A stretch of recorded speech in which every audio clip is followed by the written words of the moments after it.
Le président, veuillez vous asseoir. Reprise des débats.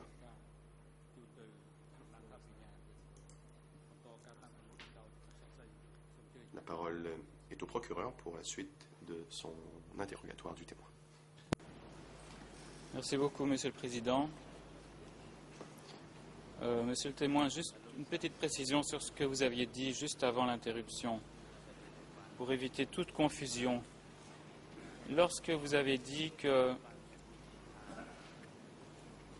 une des unités de production était sous la zone 304, avait été transférée vers 1977 au ministère des Affaires étrangères. Est-ce que vous parliez de Bangtrabek ou de Shreng Chamres?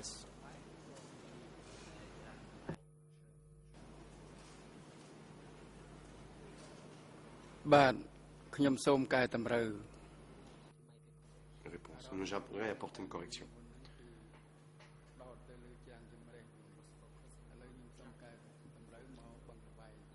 On parlait de Chamre, mais j'aimerais corriger, c'était Bangtrabek.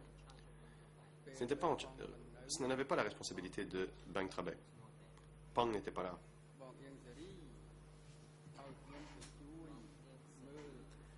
Bong Yengsari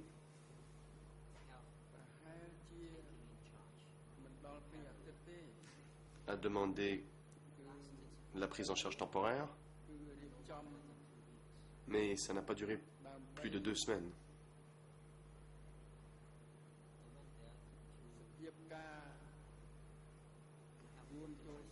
Je suis allé là pour aider à organiser un peu les choses.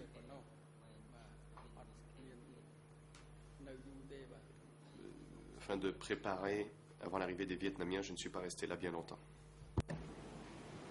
Merci. Nous aurons l'occasion de revenir sur ces unités de production, Shreng Chamre et Bangtrabek, probablement demain. Vous avez tout à l'heure parlé du fait que sous votre responsabilité se trouvaient les affaires internes du ministère. Vous avez parlé de logistique, vous avez parlé de maisons d'hôtes, de cuisine, d'unités de production, et vous avez également parlé d'être responsable des questions psychologiques. Alors, ça ne veut pas dire grand-chose dans ce contexte en français, donc je voulais savoir si vous pouviez nous préciser ce que cela voulait dire, les questions psychologiques.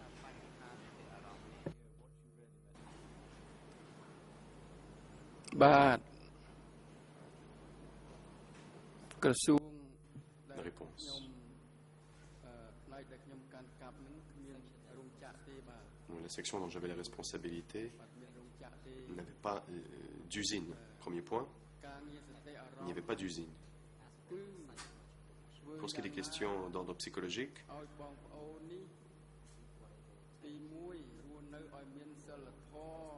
nous faisions de notre mieux pour que nos gens fassent preuve de bonne morale, soient des nationalistes, soient prêts à défendre et à édifier la nation.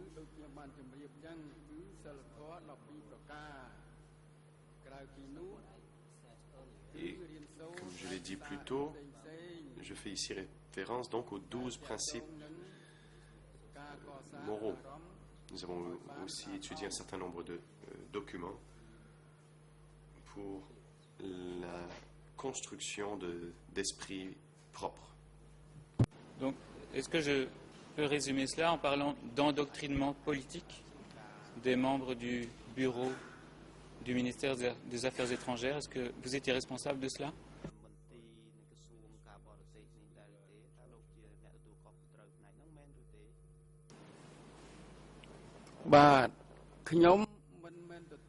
Réponse.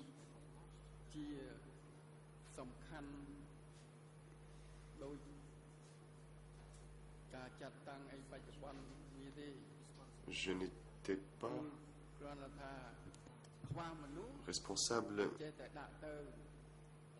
exclusivement de cela. Mais en raison d'un manque de ressources humaines ont m'y a affecté pour maintenir les activités de cet endroit.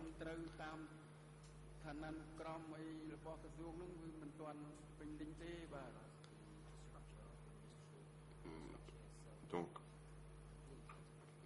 parlant de structure du ministère, la structure n'était pas encore complète. Est-ce que vous aviez une responsabilité aussi de formation des cadres en matière idéologique?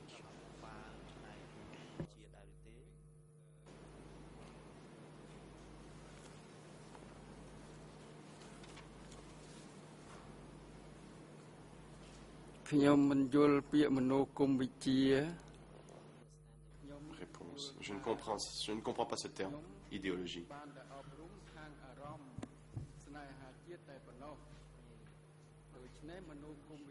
Je n'ai traité que de questions psychologiques sur des sujets, sur des questions nationales. Ce que j'ai mis en œuvre, c'était pour aider nos gens à se protéger et à construire la nation.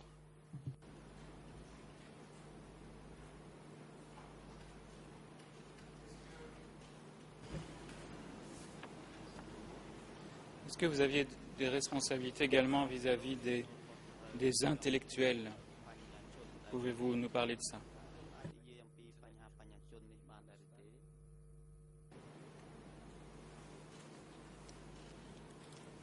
Pardon, je voudrais préciser, pas les intellectuels du ministère, mais les intellectuels, d'autres intellectuels à l'extérieur du ministère.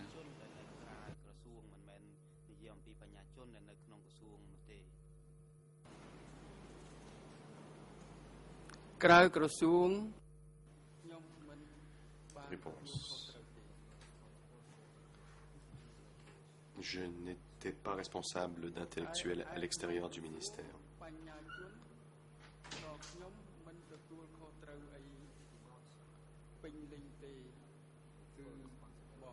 Je n'ai pas eu de responsabilité des intellectuels à l'intérieur du ministère non plus. C'était Ieng Sary qui avait la responsabilité de ces gens. Je voudrais, Monsieur le Président, m'en référer à nouveau au document D91/14, qui a également la référence E3/91, et particulièrement aux pages en français IRN 0050 39 33, en anglais 0022 35 92 et en khmer 00 2 0 4 0 9 5 jusque 9-6. Et je crois que Monsieur le témoin a déjà ce document, et pour faciliter sa lecture, c'est à peu près la page 4 ou 5 du document.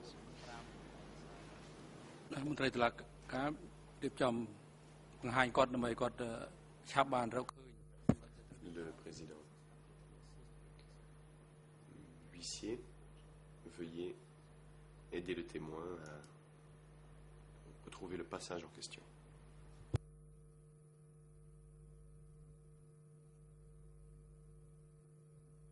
Alors, pour trouver le passage, c'est une réponse qui se trouve en dessous d'une question qui parle de après la libération de Phnom Penh, le 17 avril 1975, à quel moment êtes-vous allé travailler au ministère des Affaires étrangères? Quelle était votre fonction? Quel était le nom du ministre de l'époque, ou à l'époque? Et à peu près au milieu du paragraphe, quand vous répondez, Monsieur le témoin, vous avez dit ceci. Monsieur Ieng Sary était le responsable du ministère des Affaires étrangères. Pour ma part, j'étais le secrétaire général du ministère des Affaires étrangères.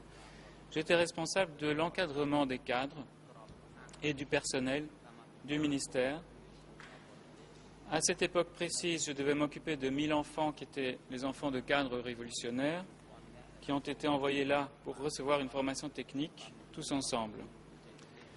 Pour ma part, j'avais la responsabilité des intellectuels qui étaient revenus de France et des États-Unis.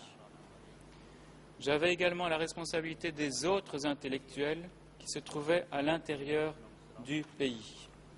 Et votre réponse continue, mais je ne vais pas lire l'entièreté du document. Concernant cette responsabilité vis-à-vis des intellectuels revenant de l'extérieur ou d'autres intellectuels qui se trouvaient à l'intérieur du pays, est-ce que vous confirmez ce que vous avez déjà dit ou souhaitez-vous préciser des choses?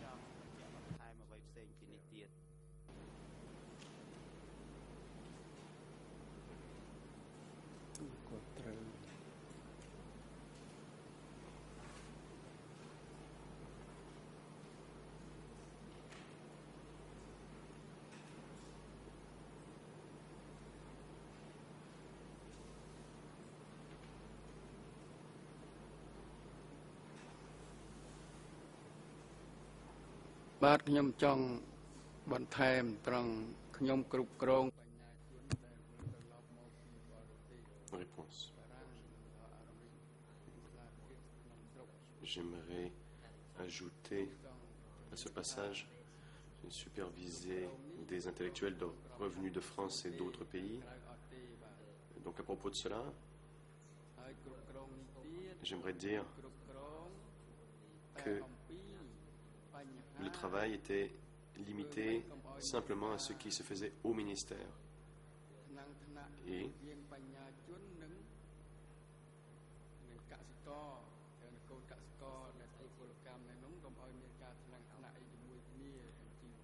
il s'agissait d'aider les gens à ne pas avoir de conflits en matière dans leur vie. Et je maintiens ce que j'ai dit. Merci. Dans la même réponse, vous avez parlé d'encadrement des cadres et du personnel. Est-ce que vous vous occupiez du recrutement, de la gestion du personnel ou de la discipline du personnel?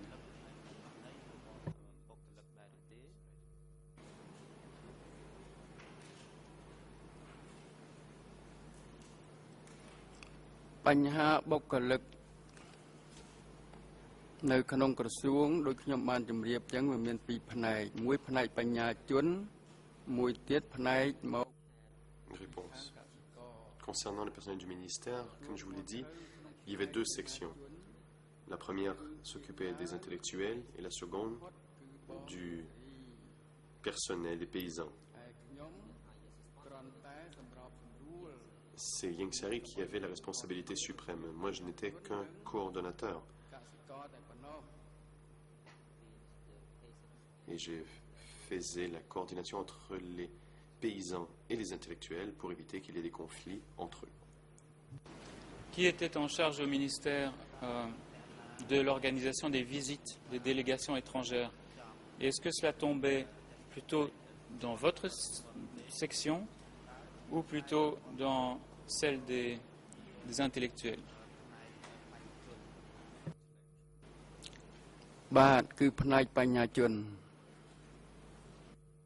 Réponse, c'était la section des intellectuels. Et qu'en était-il de la sécurité?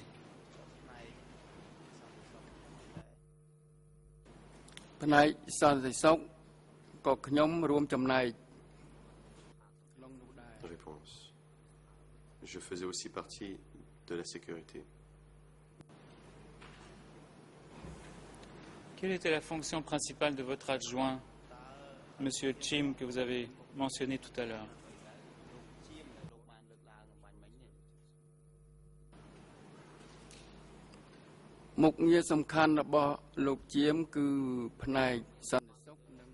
Réponse. Les responsabilités principales de Chim comprenaient la sécurité, les plantations et le nettoyage. Le nettoyage des domiciles, des maisons d'hôtes.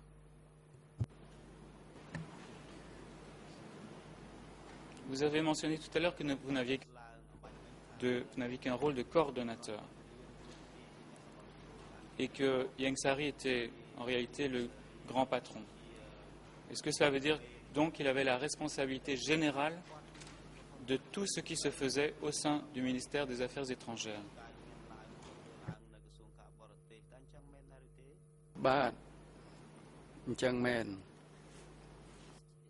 Réponse, oui, c'est exact.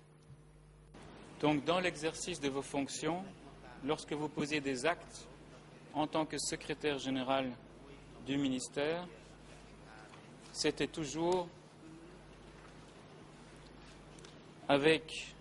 dans le respect de la hiérarchie, avec l'autorisation de Ieng Sary ou non?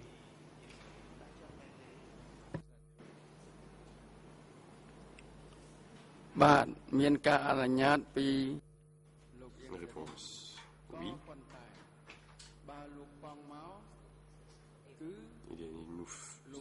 Il nous fallait la permission de Ieng Sary, mais si M. Pang était présent,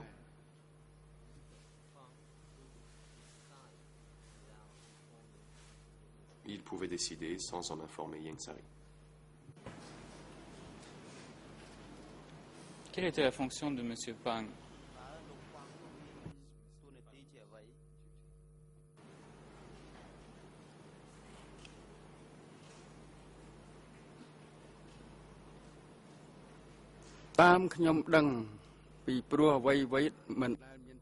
Réponse, à ce que je sache, parce qu'il n'y avait pas d'annonce officielle du rang de Pang,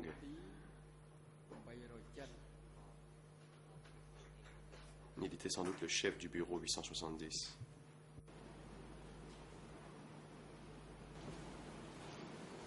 Vous avez confirmé tout à l'heure une déclaration selon laquelle vous disiez que, à la mort de ce Vasi alias Dun, Khieu Samphan était chef du bureau 870.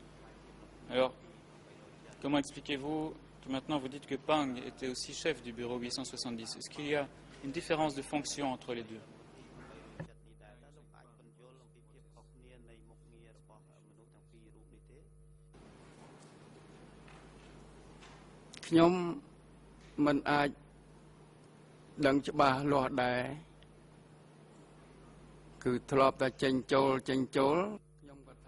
Réponse, je ne pouvais pas le savoir avec certitude, car je l'ai vu visiter les lieux.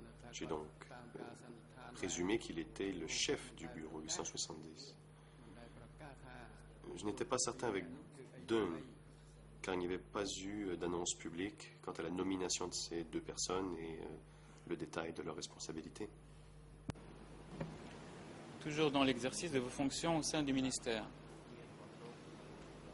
est-ce que, selon les principes qui étaient d'application à l'époque, à qui vous deviez faire rapport de toutes les activités qui étaient menées par votre bureau, par votre secrétariat général?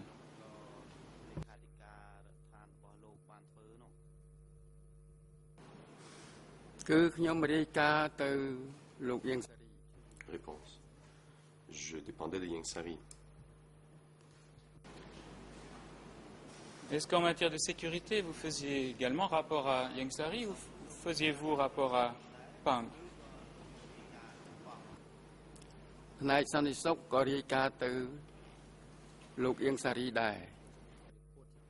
Réponse, oui, sur les questions de sécurité, je rendais aussi compte à Ieng Sary.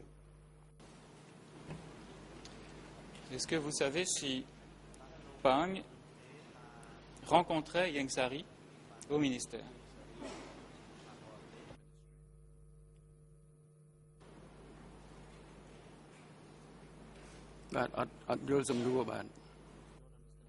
Réponse, je ne comprends pas votre question. Tout à l'heure, vous avez parlé du fait que Pang avait une certaine autorité au sein du ministère. Pour autant, il n'en faisait pas partie. Est-ce que la procédure habituelle, quand on allait dans un ministère, ce n'était pas pour y intervenir de parler avec son chef, c'est-à-dire que Pang rencontrerait Ieng Sary?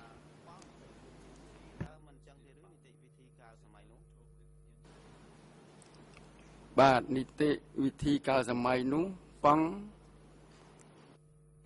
Réponse. À l'époque, la procédure allait comme suit. Pang était sans doute responsable des questions de sécurité au bureau 870. Et donc, Pang avait l'autorité.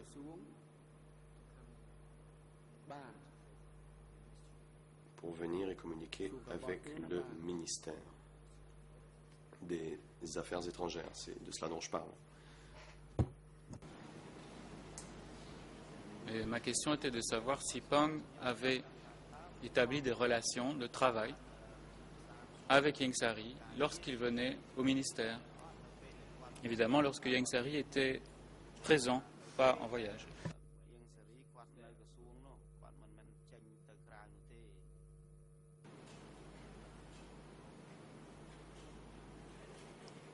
ពេលយើងសេរីទៅក្រៅ Réponse. Quand Ieng Sary allait à l'extérieur, c'était Pang qui venait. Pang ne venait pas lorsque Ieng Sary était présent au ministère. Je vais en revenir maintenant au point du rapport que vous faisiez à Ieng Sary. Ces rapports, vous les faisiez de façon écrite ou oralement, lors de réunions?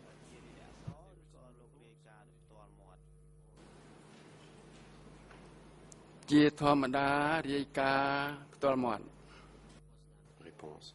En règle générale, c'était fait oralement. Est-ce que vous aviez souvent des réunions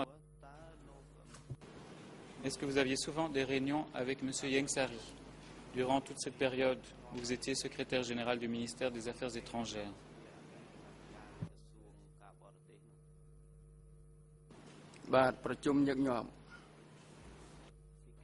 Réponse. Oui, nous avions des réunions fréquentes. Pouvez-vous nous dire si vous le rencontriez quotidiennement, une ou plusieurs fois par semaine ou par mois?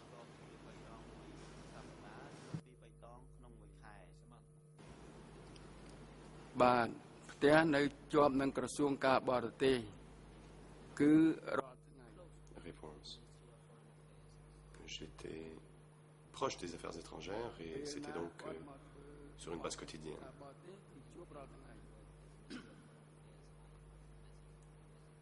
Et je le rencontrais tous les jours lorsqu'il venait travailler au ministère des Affaires étrangères.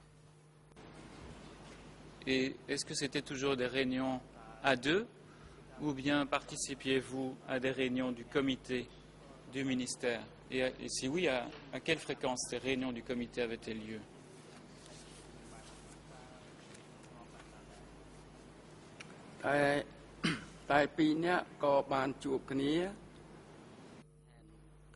Réponse. Nous avions des réunions en tête-à-tête, mais aussi des réunions où il y avait d'autres personnes.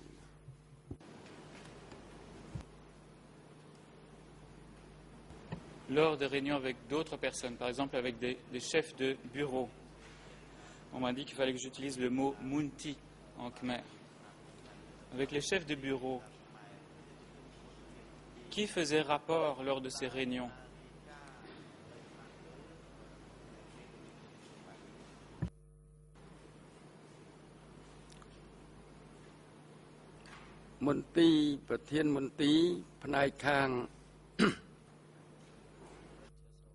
Réponse. Les chefs de bureau,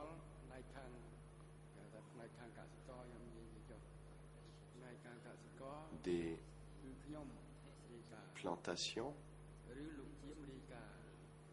et pour les paysans, en ce qui concernait les paysans, c'est moi qui faisais rapport, ou c'était Chiem. Pour les intellectuels, c'est quelqu'un d'autre qui rendait compte là-dessus. Car Moi, je n'étais pas au courant des questions touchant les intellectuels. D'accord, vous n'étiez pas au courant de ces questions, mais vous étiez présent aux réunions et il devait y avoir quelqu'un qui faisait rapport. Et pouvez-vous nous dire qui, parmi les cadres du personnel, faisait rapport concernant les activités des intellectuels au sein du ministère?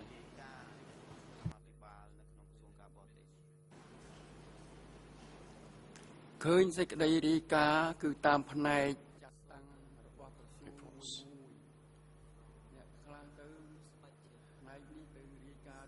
J'ai vu les rapports provenant des différentes sections du ministère. Chaque section avait son rapporteur. Certaines unités avaient leur propre rapporteur. Mais en ce qui me concerne, moi, je n'étais pas au courant de ce qui se passait chez les intellectuels. Quel était le rôle joué par Ieng Sary lors de ces réunions précisément? Est-ce qu'il prenait la parole et qu'est-ce qu'il disait?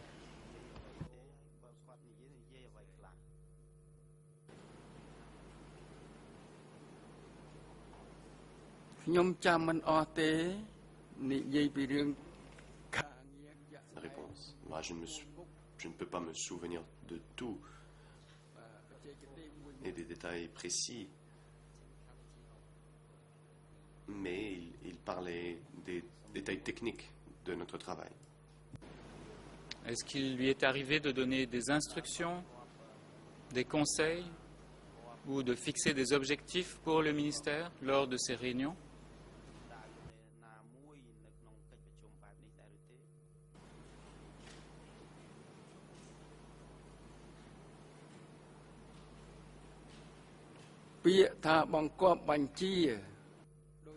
Réponse.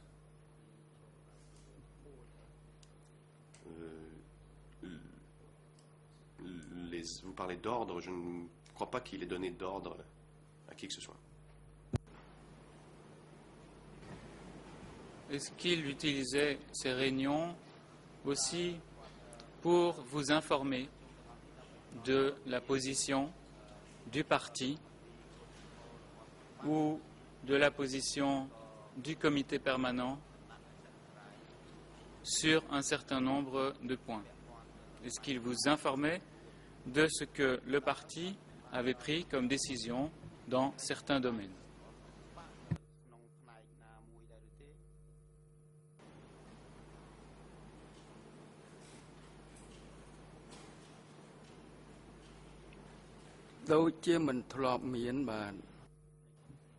Réponse.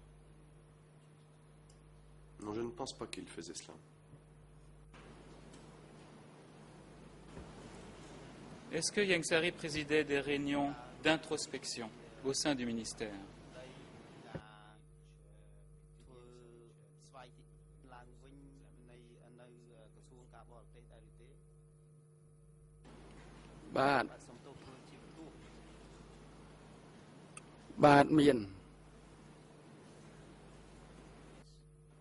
Réponse. Oui, oui, il l'a fait. Qu'est-ce que c'était ces réunions d'introspection? Pouvez-vous nous expliquer en quoi ça consistait et ce que Ieng Sary faisait pendant ces réunions?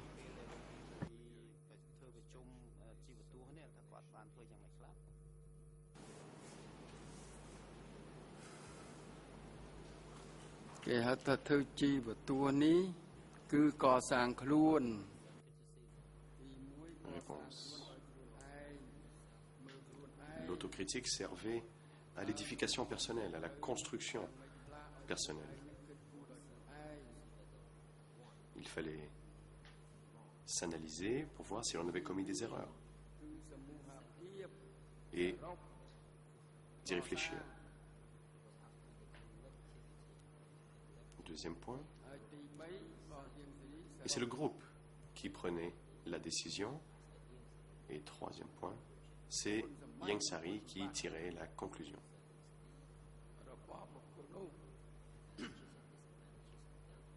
À propos des avantages et des inconvénients d'une personne en particulier. Est-ce que Ieng Sary était toujours présent à ce type de réunion? Est-ce que c'était toujours lui qui les présidait?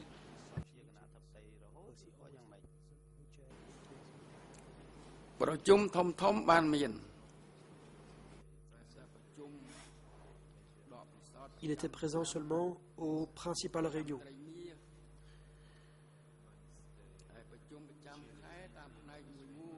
Par exemple, lors des réunions mensuelles ou trimestrielles. Pour les réunions mensuelles, elles avaient lieu au niveau de chaque section.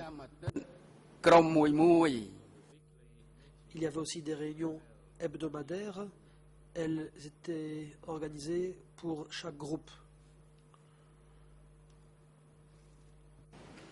D'accord. Dans ces réunions d'introspection, lorsque Ieng Sary était là, est-ce qu'on parlait des ennemis? Des ennemis de l'extérieur et des ennemis de l'intérieur.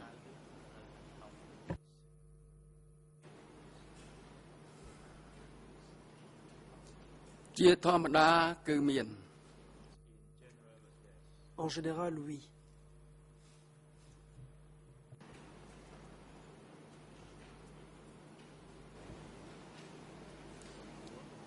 Pourquoi parlait-on des ennemis? Est-ce qu'il y avait une menace? Est-ce qu'il y avait des ennemis à l'intérieur du ministère des Affaires étrangères?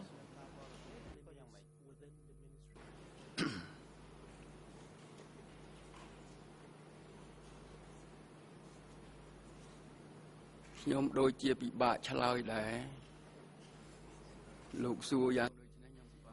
m'est assez difficile de répondre à cette question.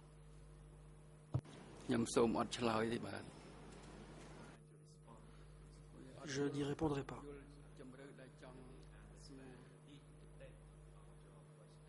Car je ne comprends pas exactement la nature de cette question.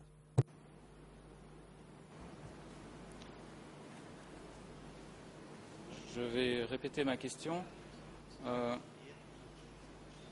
Pourquoi devait-on parler des ennemis?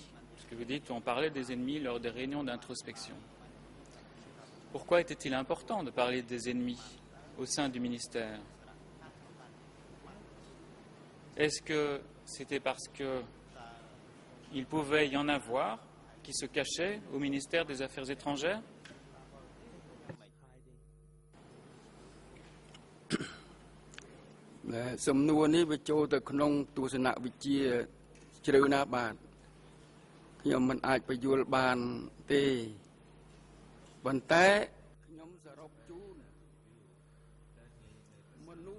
C'est une question philosophique en quelque sorte. Laissez-moi vous dire ceci. Chacun, y compris moi-même,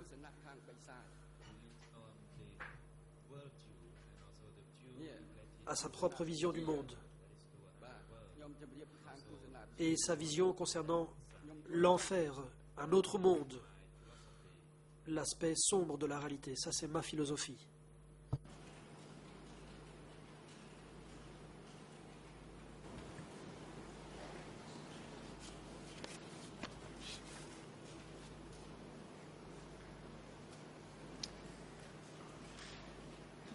Quels étaient, à votre avis, les buts de ces réunions d'introspection et de ces réunions portant sur la critique ou l'autocritique révolutionnaire?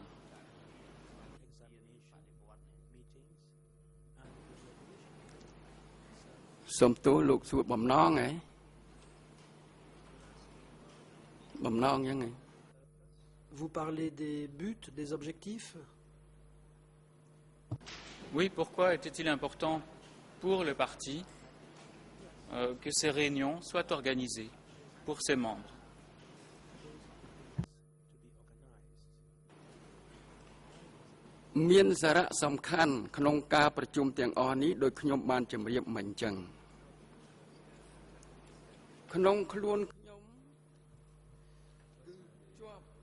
J'en ai déjà parlé.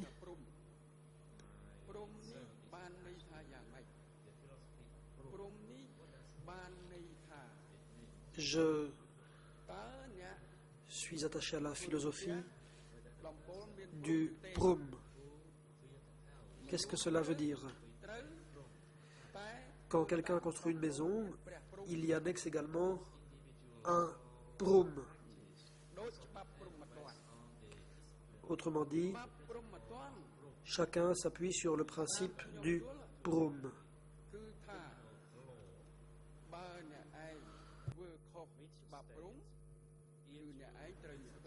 En droit pénal, si l'on commet une infraction ou si l'on enfreint le prum, c'est-à-dire les principes philosophiques, on se rend coupable d'une infraction. Lorsqu'on parle des principes du prum, ce sont les questions liées aux éléments, l'eau, l'air, la terre. Et lorsqu'on enfreint ces principes, c'est une faute. Ça, c'est ma propre philosophie.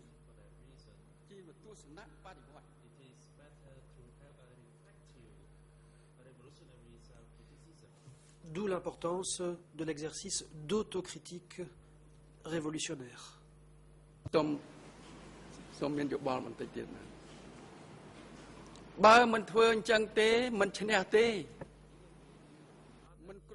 Si l'on ne respecte pas ces principes philosophiques, on ne peut plus se contrôler. Et dans ce cas-là, comment pourrait-on administrer un pays? Est-ce qu'à ces réunions, en quelque sorte,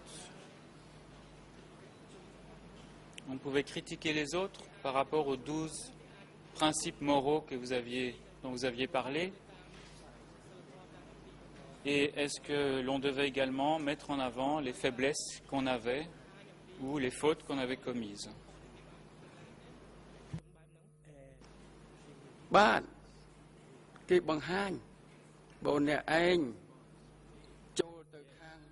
Effectivement,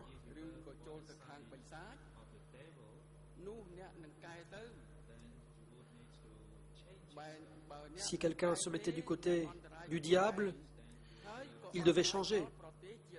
Faute de quoi, il s'autodétruirait et détruirait également le pays. Et si quelqu'un se mettait du côté du diable, comme vous dites, mais ne changeait pas, et qu'à plusieurs reprises, lors de ces réunions critique, des infractions, des fautes avaient été relevées, quelles étaient les conséquences pour cette personne si elle persistait dans la faute?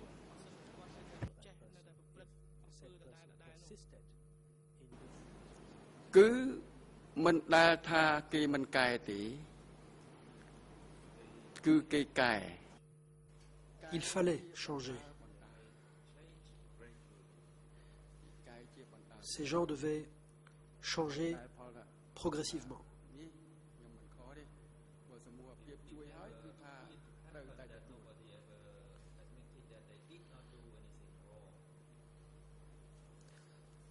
Cela n'est jamais arrivé que quiconque ait dit n'avoir rien fait de mal.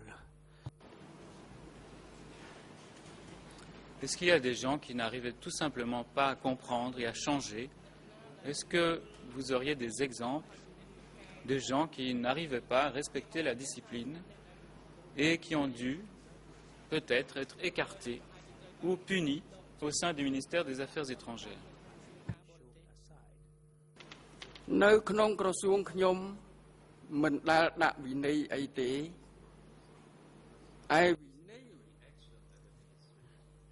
n'y avait pas de mesures disciplinaires prises au ministère.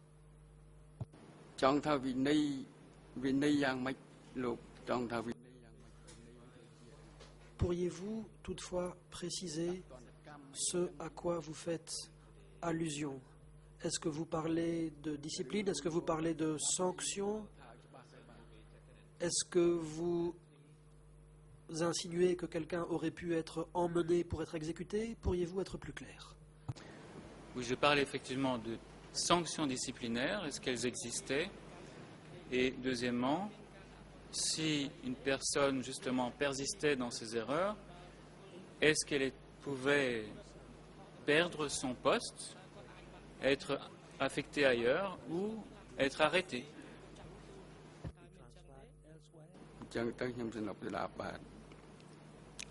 ក្នុងក្រសួងការបរទេសគ្មានវិន័យចាប់ខ្លួនទេ Au ministère des Affaires étrangères, il n'y avait pas de mesures disciplinaires telles que l'arrestation.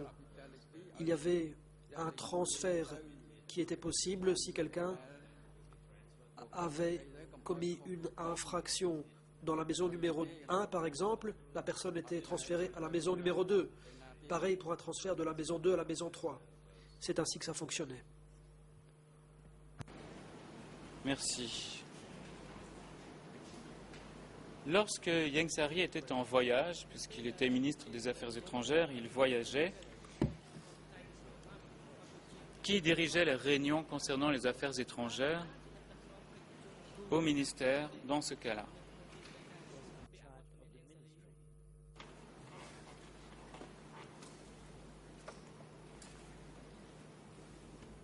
Le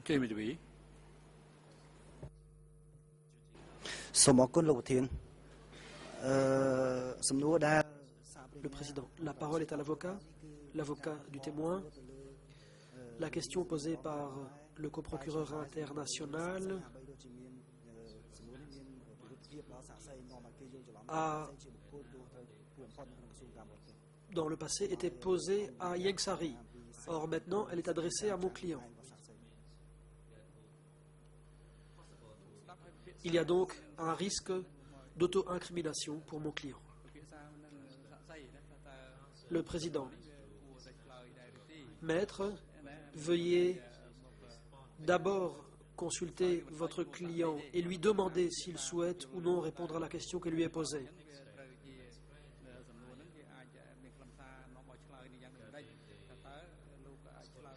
Vous devez expliquer les conséquences éventuelles à votre témoin et ce sera à lui de décider de répondre ou non. Votre rôle consiste à consulter et assister votre client. L'avocat. Je vous prierai de me laisser quelques instants pour consulter mon client. Le président, je vous en prie.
Le président.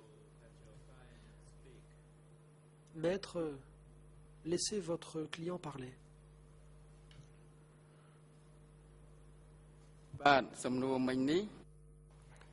Le témoin. Je souhaite demander à l'accusation de répéter la dernière question. Le président. Merci, témoin. Témoin, pourriez-vous écouter la question?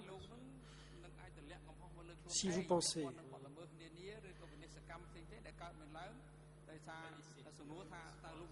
que votre réponse risque de vous incriminer,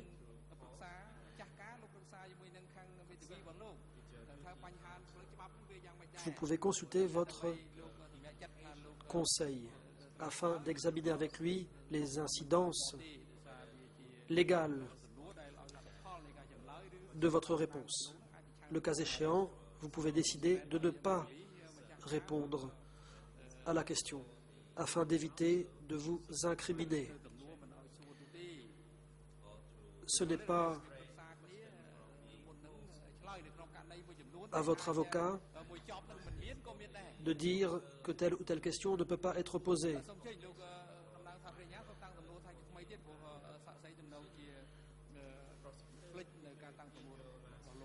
Est-ce que le coprocureur peut répéter la dernière question? Merci, Monsieur le Président. Oui, je voulais simplement demander, lorsque Ieng Sary n'était pas là, qu'il voyageait, qui dirigeait les réunions au ministère des Affaires étrangères?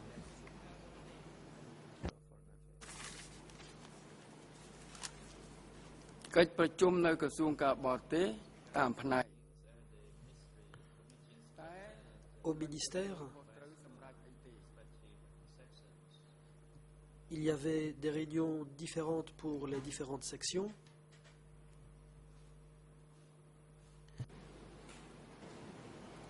Mais pour les grandes réunions, est-ce qu'il y avait des grandes réunions qui se tenaient en son absence, qui regrouperaient l'ensemble, par exemple, des dirigeants des bureaux?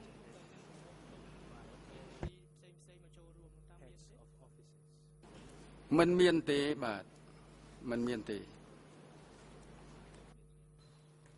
il n'y a pas eu de telle réunion.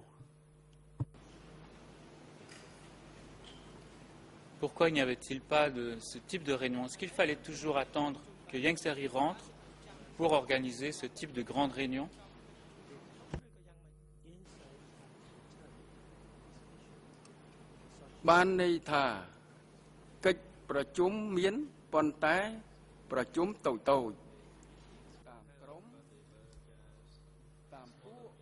Il y avait des réunions, mais de plus petites réunions au niveau des groupes ou des équipes.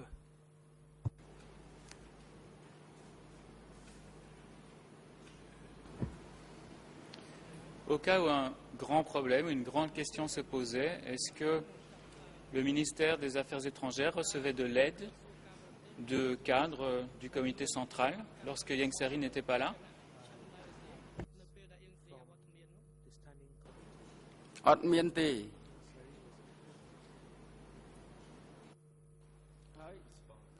Non.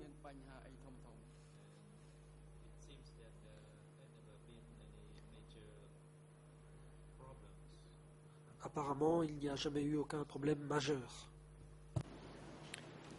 Et est-il arrivé que Ieng Sary et vous-même aient voyagé ensemble? Vous avez tout à l'heure parlé du fait que vous étiez partis en Chine et à l'Assemblée générale des Nations unies.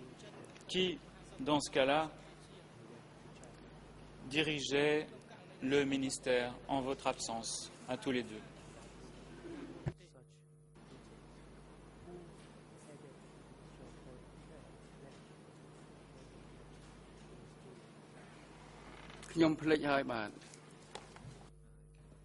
J'ai oublié. Je ne m'en souviens pas.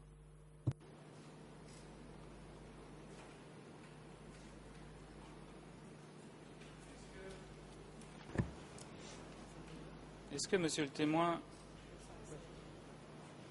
vous pourriez nous dire qui était responsable du comité des relations avec les amis du Kampuchea démocratique à travers le monde?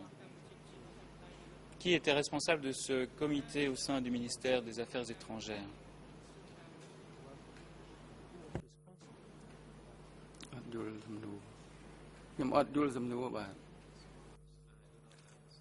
Je n'ai pas compris la question. Je voulais savoir s'il y avait un comité au sein du ministère des Affaires étrangères qui s'occupait spécialement d'améliorer les relations avec les pays amis, les étrangers qui se trouvaient ailleurs dans le monde. Et je voulais savoir qui était responsable de ce comité.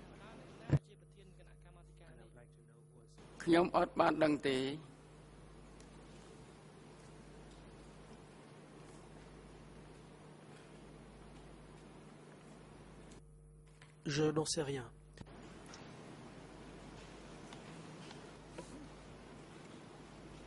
Je voudrais maintenant, puisqu'il reste 10 minutes, aborder un sujet assez court, s'agissant du recrutement du personnel qui n'était pas intellectuel au sein du ministère des Affaires étrangères.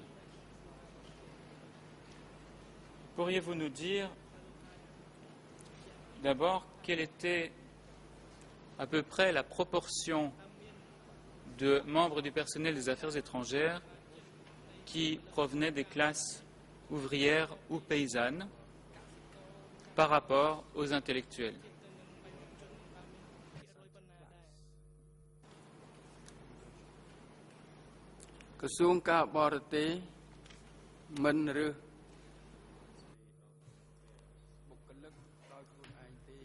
Le ministère des Affaires étrangères ne recrutait pas lui-même son personnel. C'était Pang qui s'en chargeait.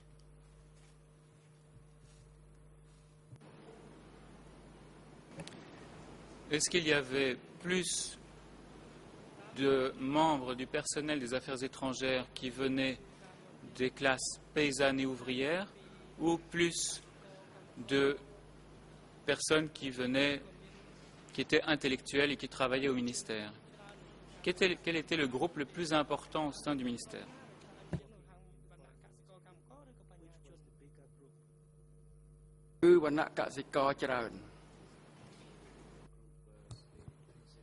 Le plus grand groupe était celui des paysans.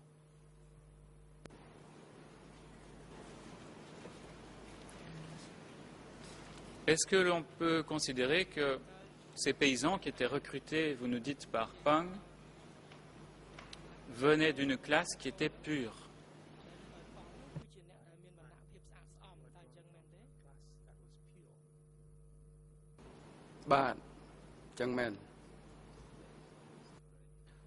Effectivement. Alors qu'est-ce que cela veut dire, le concept de biographie pure? Est-ce que vous pouvez nous expliquer?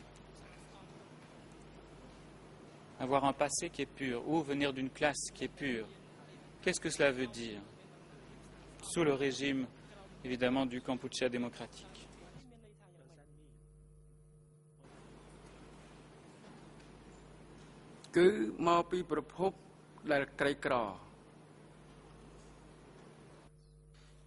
Ils appartenaient à la classe pauvre.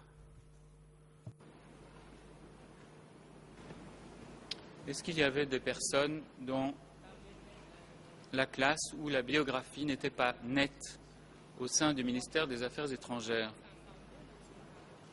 Ou bien ne recrutait-on que des gens qui venaient d'une classe pure?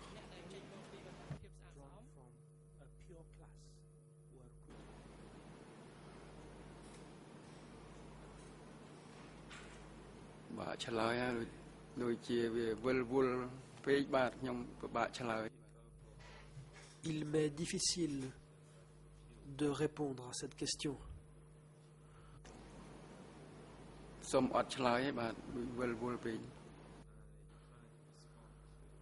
Je ne répondrai pas à la question. Est-ce qu'il vous est difficile de répondre à la question ou bien vous préférez ne pas y répondre?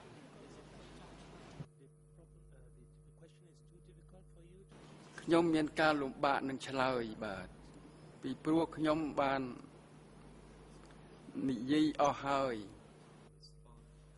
m'est difficile d'y répondre.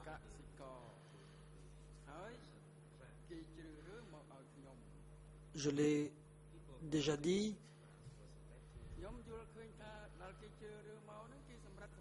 lorsque j'ai parlé de la classe des paysans, de mon point de vue, il y avait déjà eu un premier tri. Il m'est donc difficile de parler de ces questions techniques.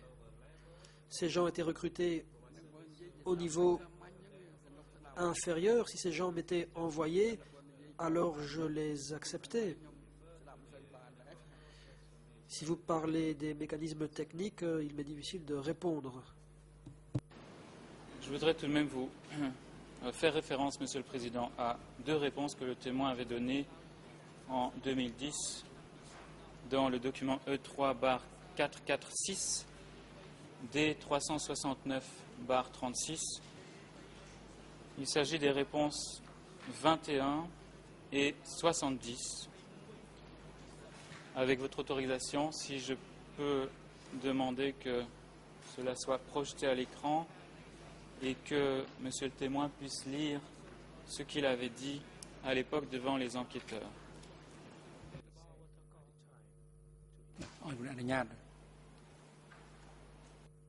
Le Président. Allez-y, je vous en prie.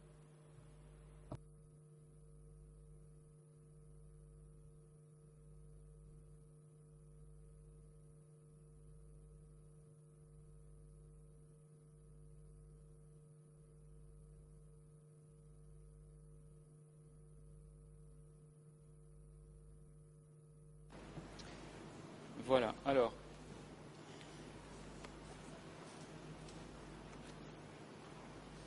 À la réponse 21, vous avez dit, comme je vous l'ai déjà dit, à B1, on avait mis de côté les gens dont la biographie n'était pas nette. Et après qu'on a enquêté sur eux, on les saquait et on les envoyait ailleurs. Et à la réponse 70,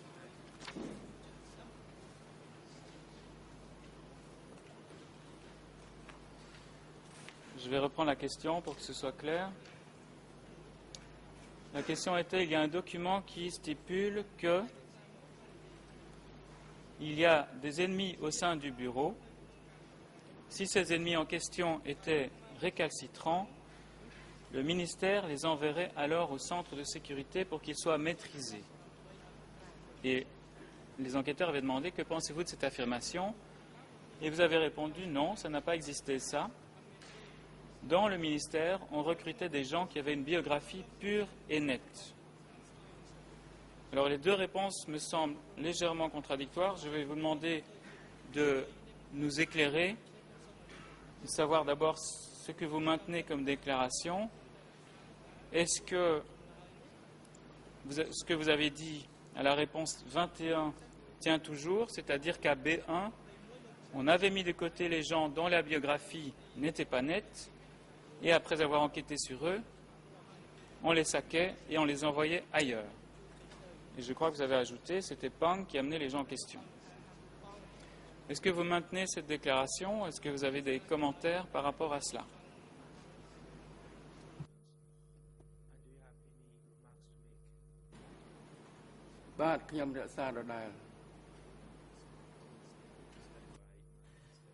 Je maintiens ce que j'ai déclaré.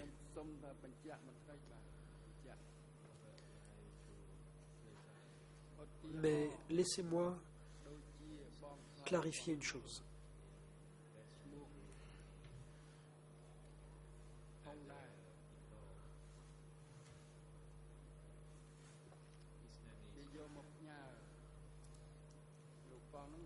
S'agissant de Ra, qui faisait partie de ma belle famille, Pang me l'a envoyé provisoirement.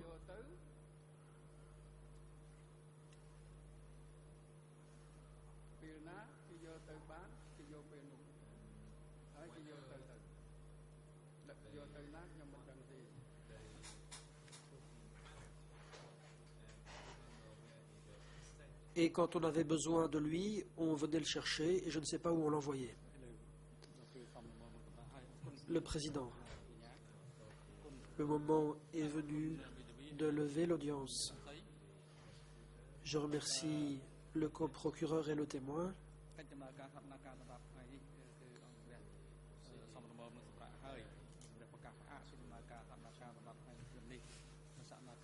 L'audience d'aujourd'hui touche à sa fin. Les débats reprendront demain à 9 h.